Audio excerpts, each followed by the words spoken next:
Welcome, acolytes. Today, I'm reacting to Moon, how Instagram changed women forever. This is a very interesting topic for me personally because I actually think that no, there aren't. For those who must say it's because women. It's not just women. It's also young lads that actually got influenced by it. It's every human being, but it's definitively one of the things that I am actually quite interested in. Think about how social media actually interacts, how human beings interact with social media, and it's just, it's scary to be honest. But well, let's just see what Moon has to say about specifically the woman part, and let's go. And by the way, if you like my content, leave a like, subscribe, leave a comment, notification button, and show me and Moon some love.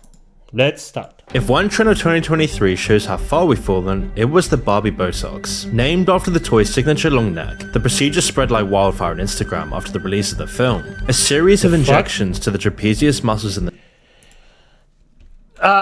I didn't know that. I missed that one. What the frick? Women wanted... No. Oh my fuck. Really?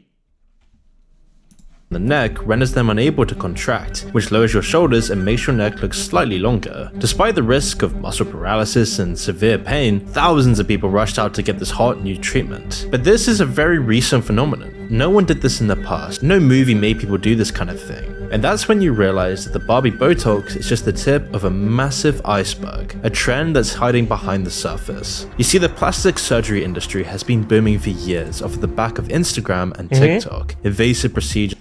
I'm gonna be honest, this industry was always extremely toxic. The freaking beauty industry is one of the most freaking purest toxic ways that a human being can be in. This literally just destroys lives for no fucking reason. You literally can look so good with minimal effort if you are willing to actually invest in it. There are some things you can a bit cheat on, or just make your eyes stand out more, or just make there are some things you can do, but most of the things you just won't ever need for a normal human being. Nah. You want nah. Just go in and out of fashion every month, as a young impressionable audience goes from one insecurity to another, fed to them by Instagram's algorithm. Meanwhile, celebrities and influencers work hand in hand with the industry, making promotional posts and boasting about their procedures and the results. As new procedures dip in and out of fashion, influencers target people's mental weaknesses and make a fortune drumming up clients for the industry. And now that plastic surgery is growing fastest among young adults looking to replicate the inhuman perfection they see on the app, it's time we really expose how Instagram is quite literally changing the face of the world. At the time of its founding, it would have been nearly impossible to predict the rise of Instagram into one of the biggest social media apps in the world. But look... Really? Yeah, it makes sense. Basically, yeah, it makes sense.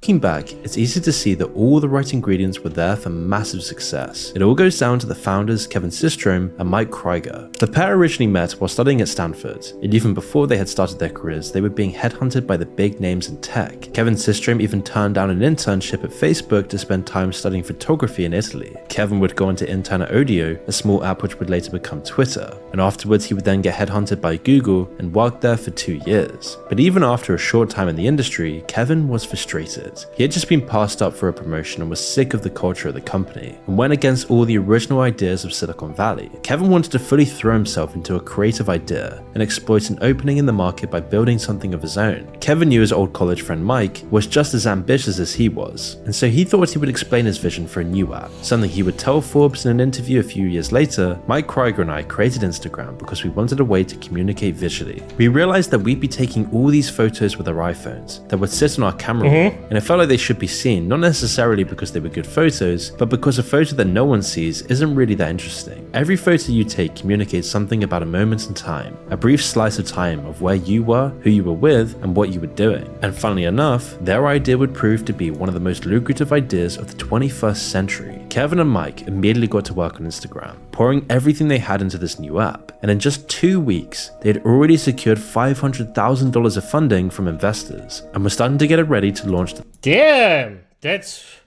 I underestimated that. Oof. I actually always thought that it was more of a zero start, like from total zero. But damn. Okay. To the public. But it still wasn't easy. It took the pair a year of work to get everything ready, but they still weren't prepared for what would happen next. Now, there was plenty of interest in the app, and they could tell this from the demos. And so as soon as they launched the app, within just the first week, Instagram had gained over 100,000 users in 2010. This was the highest amount of users gained for any single social media app in history. The service for the app and the infrastructure wasn't enough to keep up with the massive influx of users. The new company that barely had anyone working for it had already far exceeded expectations, and so they would have to invest tons back in just to keep the app functional, with back-end tweets and more processing power. And so the first year was just a mad rush to keep up with the user base, with Kevin and Mike sacrificing everything in their lives to keep it afloat. But just when they thought they had gotten on top of the growth, there would be more crashes and more problems to deal with. But as time went on, and they streamlined the process, their hard work was richly rewarded. You see, investors saw this and knew they had to get a piece of the pie. In less than 2 months after its launch, the app already hit 1 million users. Like, damn, this sounds like freaky, like some people that actually did some work. Like, they actually wanted to start something and just do and build up. That's... And Instagram was injected with $7 million of investor funding, particularly through Systrom Silicon Valley connections. And users just loved how you could make your photos look so much better than other apps like Facebook. And the key here was filters. Brought in relatively early on to make up for the poor quality of smartphone cameras at the time, the introduction of various photo filters would prove and those filters... Oh, they sell you a lie. Like, they can make your face way better looking than you actually are. Like, they go to a freaking point where it's a different human being on the screen. And I think there was a case of a guy that made his photos and look like a young 20-year-old woman, and it was like a 40-year-old. If I don't remember the exact age, by the way, so don't take me on the exact age, but it was a dude that looked like a dude, and he freaking looked like with all the filters, he looked like a young woman. Just like that. It was, like, to me, this was freaking scary. Revolutionary. With the touch of a button, users could iron out their wrinkles, cover up any blemishes, and transform their mundane experiences into picturesque moments. What was meant as a simple fix for the lacking technology of the time took on a life of its own. Filters gave Instagram an air of perfection and artistic expression that transcended the dull, boring photos your relatives were posting on Facebook at the time. Although Kevin and Mike could never have... Wholesome, by the way. The last photo with the young lad just flexing, motherfucking wholesome. I like, now that I'm getting older, I like prefer those photos than any freaking schnick-schnack that's just going around and well looking like freaking professional, where you can say, yeah, that's with a very high probability a lie. So yeah, foresaw what they had really created and how this would be used in the future. But at the same time that Kevin and Mike were building the photo app of the future, something else was going on. Other people were laying the groundwork for an entirely different way to push past the limits of natural beauty. Now, if you're going to blame anyone for the massive rise in plastic surgery, then you'd have to talk about people like the Kardashians. They were unique among celebrities at the time because they truly offered nothing except for their image and their lifestyle. Coming to fame in 2007 after... So effing true, but people eat it up until this day. And I am... it's just what people like. It's just what people, I think, like, I guess. There is, yeah. After her viral sex tape, Kim and the gang went on to hold their 15 minutes of fame and stretched it out over multiple decades. Kim and her family's signature look exploded onto modern culture and still has an effect on beauty standards today. The modern world's obsession with full lips, big butts, and stenciled eyebrows is in large part thanks to them. Of course, the image they sold to the world so easily didn't really bear any relation to reality. First, as you can probably guess, there's all the cosmetic surgeries and procedures they've gone through to get there, then countless layers of makeup, professional photography, and Photoshop were added on. But out of thousands of those photos, only a select few are chosen to be shown to the public. Before the rise of social media, this kind of deception option was only available to the rich and famous. Even their own influence alone has a huge effect on the cosmetic surgery industry. When a 17-year-old Kylie Jenner boasted of getting lip fillers to achieve her signature look, online searches for the procedure went up by over 3,000%. The so-called Brazilian butt lift procedures have only grown in popularity thanks to Kim and her family. The procedure involves a surgeon taking fat deposits from elsewhere on the body and then transferring them to the buttocks. Between 2000 and 2018, the amount of butt lift procedures has risen by over 250%. Over time though, the procedures fades away and the results disappear, so regular procedures are required to keep it up. Even the Kardashians themselves regretted the procedure in the end, with Kim recently admitting that she'd stopped having her top-ups. The procedure is massively popular, but also incredibly risky compared to other cosmetic surgery. When it goes wrong, people can get nasty infections and sometimes require surgery to remove the implants. Or if the fat gets into the bloodstream, it can actually cause embolisms and blockages to vital organs. 1 in every 4,000 people.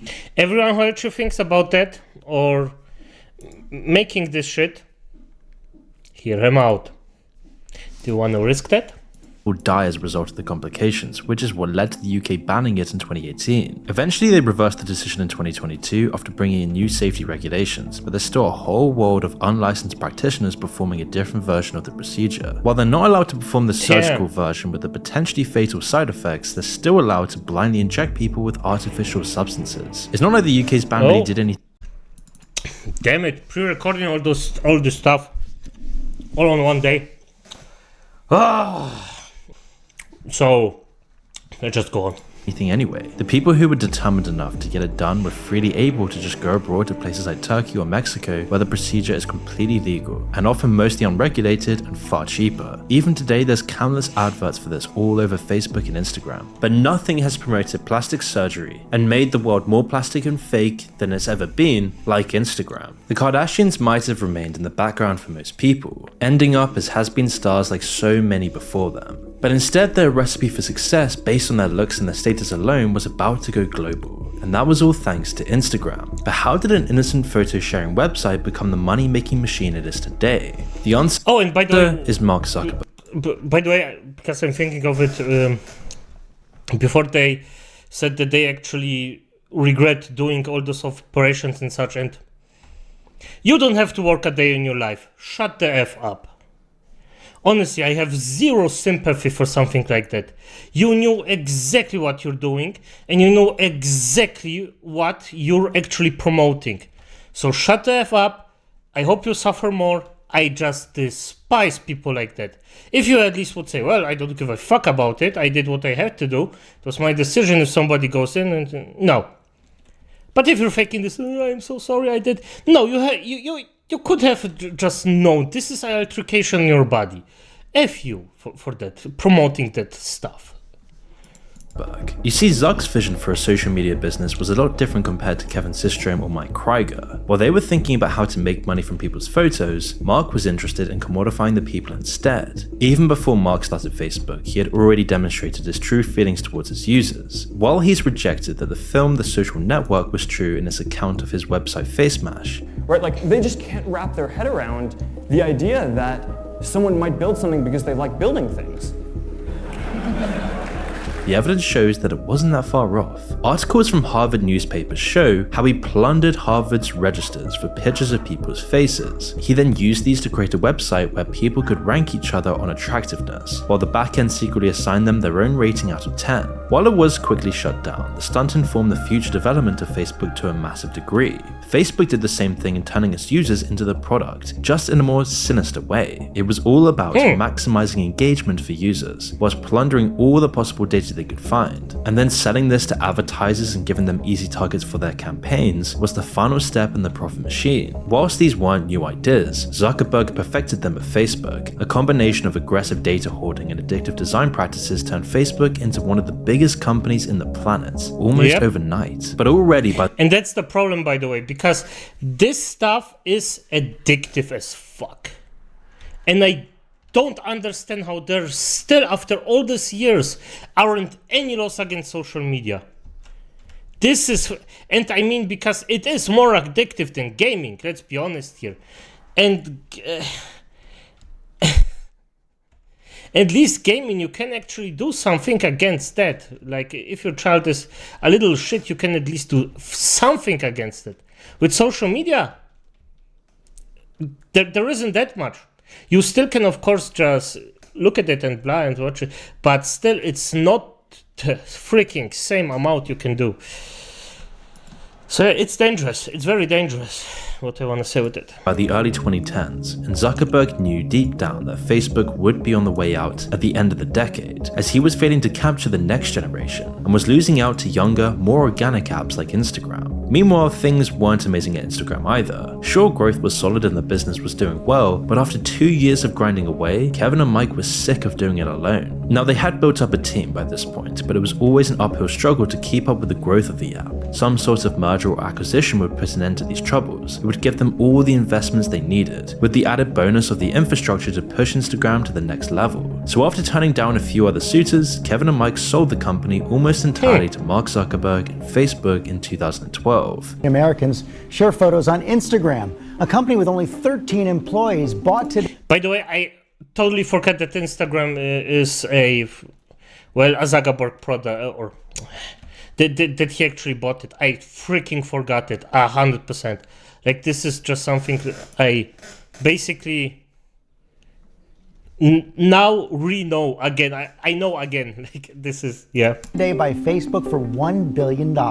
At first, it seemed like they made the right choice. Kevin and Mike were still semi-independent, and they were free to grow the app however they wanted. And through the intelligent use of their new resources, Instagram had exploded in popularity. Within a year, they hit 50 million users, then 100 million a few months afterwards. But this all came at a cost, because it wasn't long before Mark came in to slowly force the founders out along with their original principles, allowing Facebook to make changes to the app and its business model forever. In 2014, Facebook pushed for changes to the data hoarding practices, making the app use Facebook's invasive tactics. A year later, they gave advertisers far more power on the app, letting them run 30-second adverts and buying products directly through the app, compromising your personal information and data security with the new hands of Mark Zuckerberg, a man notorious for exploiting all of your information and using it against you. That's why while you're exploring services like Instagram, every sign up or interaction... You know what, I'm gonna let this run, because I think I actually pre-recorded today, and Jimmy, one of the videos I reacted to, told that this actually helps the people that have this video, so we're gonna let it run. And I know you probably don't, or my viewers probably don't like it, but if it helps the one that actually did this video, let's just accept. Maybe it's funny. Action might expose you to potential spam, scams, or identity theft. But imagine navigating these apps like Instagram with complete control over your personal information, never having to compromise your privacy for the sake of convenience. Well, this is where our video sponsor Cloak steps in. You see, Cloak uses advanced technologies like client-side encryption and zero-knowledge access, ensuring that all of your communications are securely encrypted and completely private. This means you can use apps like Instagram without ever having to worry about your personal details being compromised. I mean, think about it. While you're using apps like Instagram, every sign-up or interaction you have on the app might expose you to potential scams or even identity theft. But what if you could go online, where you could use social media apps like Instagram and sign up for rewards, make purchases, or even test out new apps? Oh, and by the way, I'm also banned from Instagram for my name. For the name I actually, because my original name of this channel, it was actually a gaming channel, until I discovered that reaction actually are a lot of fun, and that I don't have 3 hours a day to actually do the stuff I want to do. Shocking, I know. And and the thing is, Instagram also instantly banned me, just like the PS account. And why? Because of my fucking name. And it was Graveseeker, by the way. So now you know. And yes, if you didn't know, after the name SmilingLich, I am a freaking edgelord. Yeah, come on. Apps without ever having to give away your actual phone number or email. Well, Cloaked is a great solution to this, because with Cloaked, you can instantly create phone numbers, email addresses, and more to create a fully functional identity that protects your personal details from being abused, allowing you to sign up for rewards and discounts, all whilst avoiding all the spam that usually comes with it. You don't need to use your real phone number on dating apps. You don't have to use your actual email address on things like Instagram, or even have to use the internet without having to... I mean, this sounds a little bit illegal, but at the end, Of course, I don't actually propose you do stuff like that, but I wouldn't mind.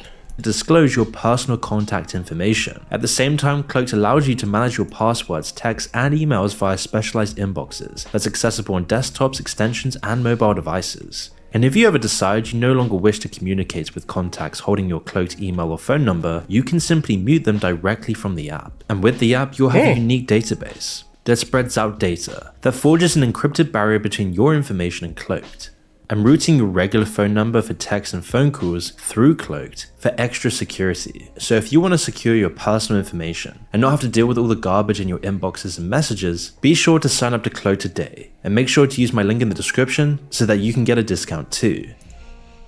The most insidious changes that happened when Zuckerberg took over Instagram were far more subtle. In 2014, Instagram added a whole suite of different editing tools. The app went from a place to post filtered pictures of your real life into a showroom for the best looking photos of yourself that you could possibly create. By 2016, they made it so algorithms would decide what photos the app would show you. Instead of giving you a timeline of the photos that your friends had posted, Instagram would only show what it thought you would engage with the most, laying the groundwork for the addictive design that Facebook had already mastered. When Facebook began pushing for location tracking, it was the final straw for Kevin and Mike. They hated the direction the app was taking. They saw that Zuckerberg was using their app as a machine that turned people's addictions into a weapon against humanity. They thought that Zuck's push for maximum engagement would lead to some of the worst problems that we see today in society. The environment on Instagram was now a constant competition to get the most followers. So wait, the producers of Instagram were actually the good guys here? What? Was this really a case of they wanted to do good things, but the path to evil is paved with good deeds? What the fuck? Didn't know that. And the most likes on your photos, always having to look the best you possibly could for the algorithm, with the aid of Instagram's inbuilt Photoshop. Unlike the founders, Zuckerberg didn't care at all that the problems on the app would soon spill over into society. As long as it kept making him billions, it didn't matter. Eventually in late 2018, Kevin and Mike gave up fighting against the tide and just decided to leave the company entirely, leaving Mark Zuckerberg free to fully realize his plans for Instagram, and this has had an awful effect on society ever since. You see, plastic surgery was still a niche industry up until this point. It was Michael Jackson, freaking good musician, but for fuck's sake. What the I didn't even see what... Oh my god, this is sick. Oh my god. Oh. Okay. Oof. It was only reserved for medical purposes, Hollywood actors and trophy wives. It wasn't nearly as common as it was today, but all of this changed with the arrival of Instagram in the early 2010s. Almost overnight, we saw a rapid transformation in how people presented themselves online, and the images of people we see. Now, we've already discussed what the Kardashians and other celebrities would do to get the perfect picture. After the surgeries, camera angles, and airbrushing, the final image is barely recognizable as the person it depicts. Instagram puts this power into the hands of the people. With the high-powered camera in people's pockets, they could take what would have been a normal photo, add a filter and some Photoshop to it, and create a vision of perfection. All the little flaws and blemishes that make people human got ironed out. Now nearly anyone could achieve the level of unrealistic perfection that graced magazine covers for years. On its own, this would have been troubling. For decades, people worried about the negative effect on people's self-esteem and self-image that beauty magazines and Hollywood had. But Instagram took this to the next level, 100 timesing this problem by turning it into a global competition with millions of fans and billions of dollars on the line for the winners. And by the way, as I will say, the people that use it are part of this problem. Even if I'm gonna admit you got manipulated to it, that's fine, but you're still part of the problem, because you could just say fuck off, or not use it, or not doing this stuff. And it's not as simple as I make it sound, but yes, I will still say the reptile man himself, Zuckerberg, is just a gigantic effing asshole for this. And he is.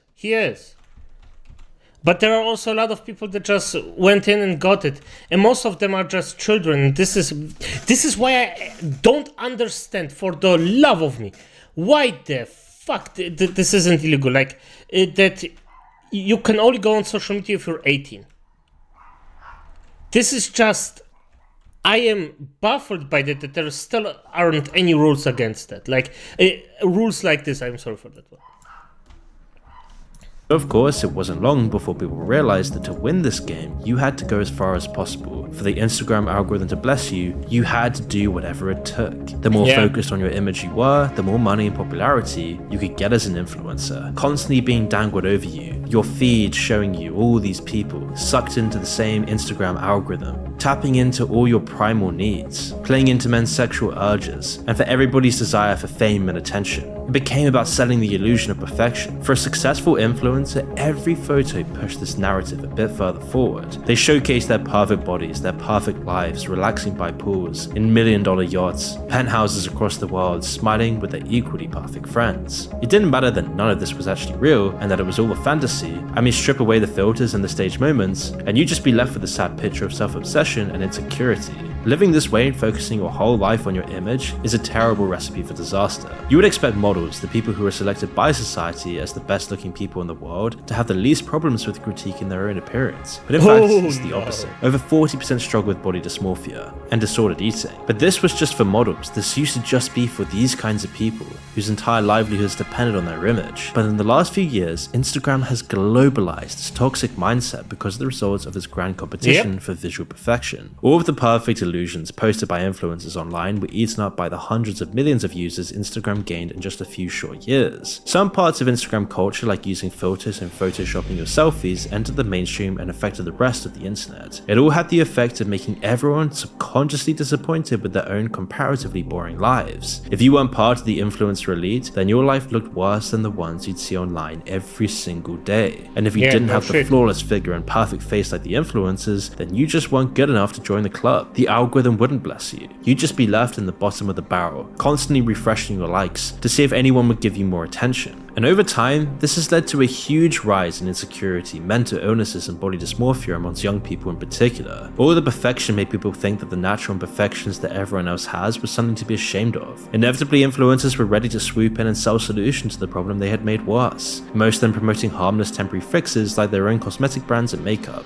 The Kardashians would gain hundreds of millions of followers on Instagram, and then promote their makeup lines, making billions in the process. But for some of these Instagram-fueled insecurities, there was only one way to really change it. If you wanted a bigger butt like the models on Instagram, a slimmer waistline, bigger boobs, or for guys a better jawline, a better face, plastic surgery would... Oh, for guys, yes. There was... what was it? They hammered on their head, so they gonna...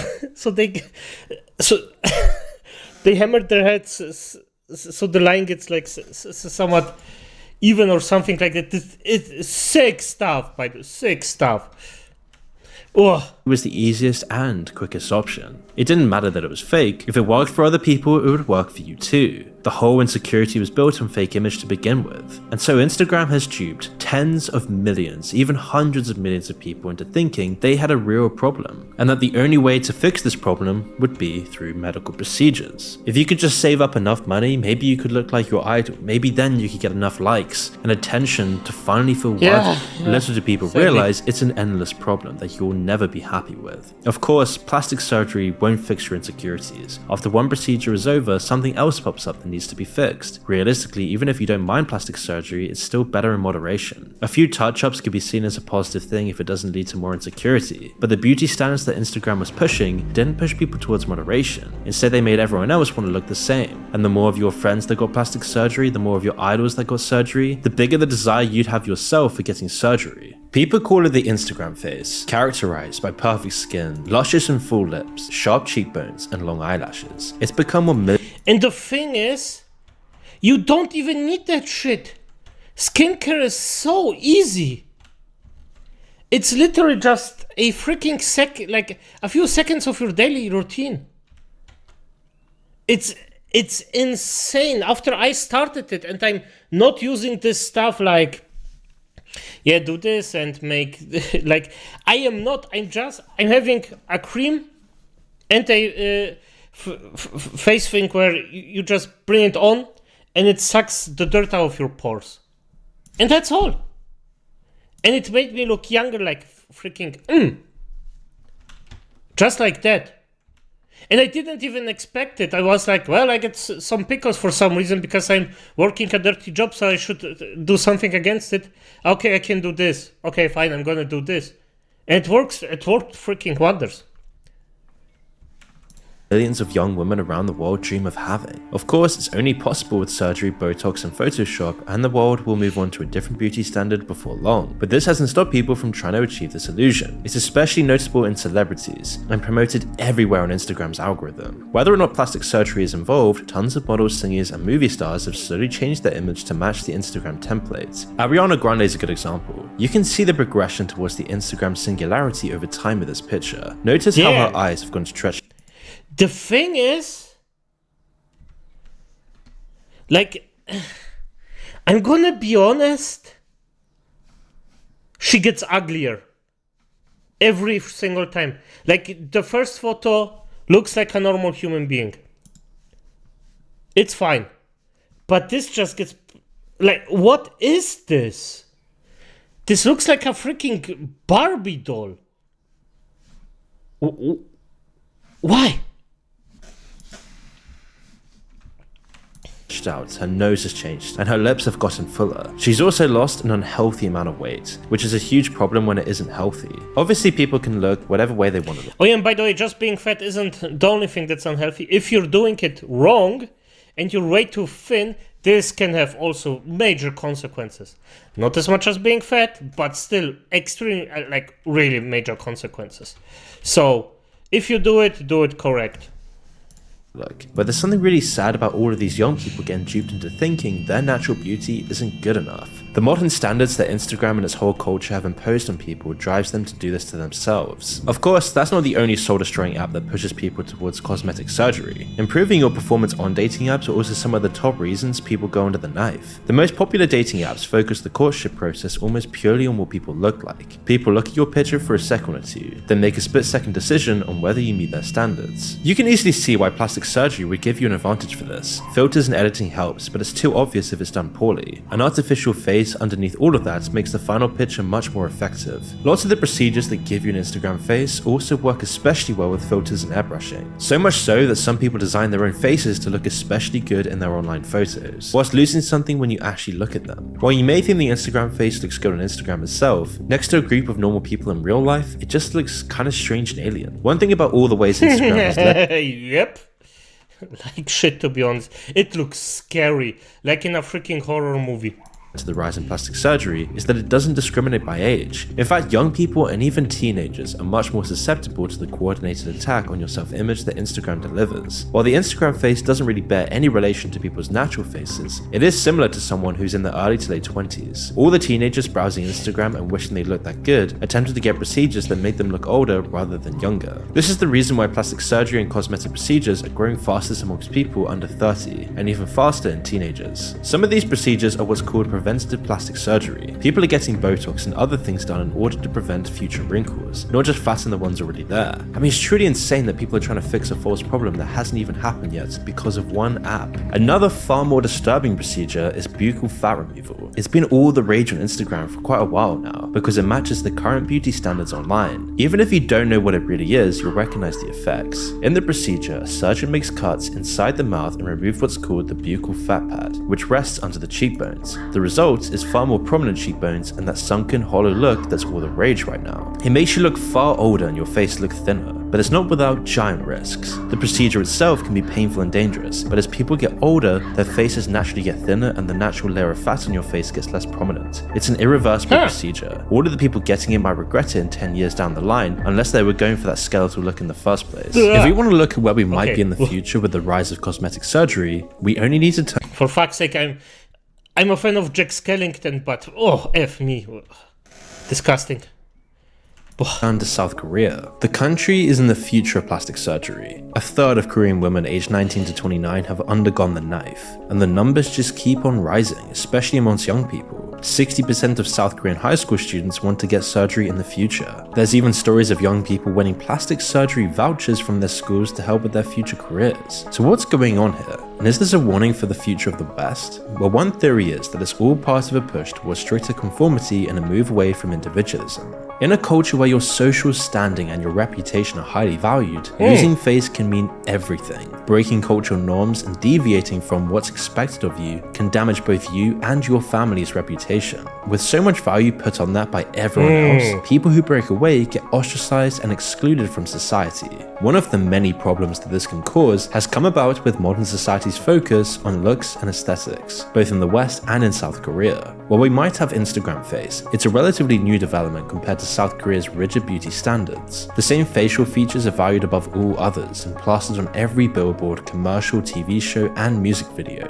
Conforming to this standard has become the same as any other social rule or cultural pressure. It becomes almost rude to assault other people's eyes with your appearance if it doesn't match the cultural mold. Your face and how you look get wrapped up into the idea of success and happiness pushed by the rest of the culture. No wonder plastic surgery is so popular. It's become the difference between getting that promotion you've been working towards and missing out. The same thing that's happened in South Korea has also come to China as well. The industry is booming there now. The amount of people getting surgery increased by 600% between 2009 and 2018. This huge demand has led to a sharp spike in unlicensed and dangerous plastic surgery that's led to some truly horrifying results. And what you're seeing here right now is the work of a mysterious figure known online as Dr. Kim. He came to prominence on TikTok after these videos showing his patients' uncanny transformations went viral. They're clear examples of what can go horribly wrong with plastic surgery. The facelifts are so tight it looks completely unnatural, and people are paying a fortune for this. Their natural beauty has vanished under an artificial glaze, and you're left wondering whether they can even smile or frown anymore. Now, it makes sense through the lens of cultural conformity. The pressures to look young and attractive are so high that people are led to these extremes and are willing to do anything to achieve that sense of perfection, even going to unlicensed butchers like Dr. Kim. And Tuv's series investigating these images has led to some really dark stories, as it appears that Dr. Kim is not one person but a pseudonym used by a shady unlicensed plastic surgery company called Shanghai Huzong Medical Beauty Clinic. And from the evidence he gathered, they've been accused of using expired drugs, have been sued by multiple people and companies, and they've even trafficked counterfeited drugs to use in their practice. Whilst these pictures definitely aren't indicative of China's entire beauty industry, they do show where criminals can turn a profit from exploiting it. All the normal, even handsome people you see in the before pictures weren't happy with how they looked because their culture made them insecure. Please, tell me I'm not the only normal human being here. This is uncanny. It opened the door to criminals looking to make an easy buck, with no regard for what their victims will have to live with for the rest of their lives. And it seems like the West is moving further towards this point of cultural conformity with the help of Instagram, the biggest promoter of these artificial beauty standards. Sure, there's more virtue signaling than ever. Everyday corporate media outlets tell people that differences are good and that we should love our own features and characteristics, whatever they might be. But at the same time, it does seem like we're going in the opposite direction. The pressures to have a perfect body and face is so high. Nearly everyone on TV and in films looks pretty much the same, all completely plastic, fake, and hollow. It doesn't matter what the context is in Hollywood now. If your shirt comes off in a movie, you need a six-pack and you need to be on steroids, and then also lie about it. The dating world is by far the best indicator for how selective people's beauty standards have become. With modern dating apps and our image-focused culture, your face needs to pass the swipe test before you can even play the game. More and more men and women get pushed out of the system, rejected because they no longer conform well enough to the modern Instagram face beauty standard and its male counterpart. And so much exposure to inhuman perfection on Instagram has warped people's standards and made a whole generation of lonely outcasts. There's even people talking about an incel revolution nowadays, as more and more people get pushed to the sidelines without any romantic interests, while at the same time, another huge section of people are becoming literally plastic. That's why you should never expose yourself to the toxic sludge that Instagram promotes, as every time you go on the app, you're subtly, subconsciously becoming more and more insecure. Disconnecting from Instagram's twisted beauty standards means that you can actually truly appreciate people that the rest of the world might not even see.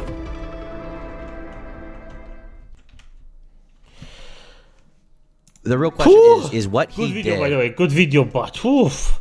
If one trying Why effing? Oof. Damn. Oof.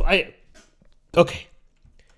Acolytes, I really have to, after this, I agree with him on a lot of points, and I just didn't think that intensive about it until now. So, good night.